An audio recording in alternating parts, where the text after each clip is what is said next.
Hay tres elementos principales que se considera que se deben de cumplir para que un proceso de paz llegue a su fin con éxito, ¿no? En primer lugar, el Estado tiene que mirar al pasado y abordar todas las victimaciones que se han producido en esa época de violencia. Todas. En segundo lugar, tiene que haber un compromiso real, un compromiso real político de establecer, de incorporar todas las modificaciones que sean necesarias para no repetir el estado de violencia anterior. Para eso es muy importante también la implicación de la sociedad civil que legitime esa toma de decisiones.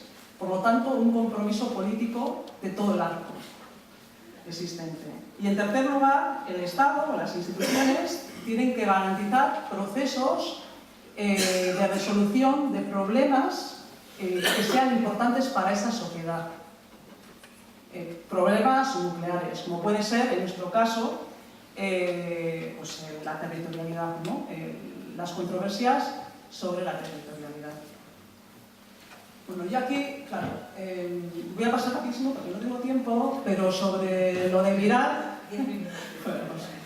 lo de mirar al pasado, reconocer todas las vulneraciones de derechos humanos, yo estoy trabajando también en el proyecto de tortura, ¿no? Sí quería ver lo que, o traer aquí lo que estamos viendo hoy en realidad, ¿no? Aquí en nuestra sociedad.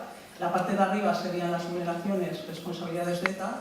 Las de abajo serían las de las fuerzas y cuerpos de seguridad del Estado en relación a muertos y heridos, y grupos de extrema derecha y demás.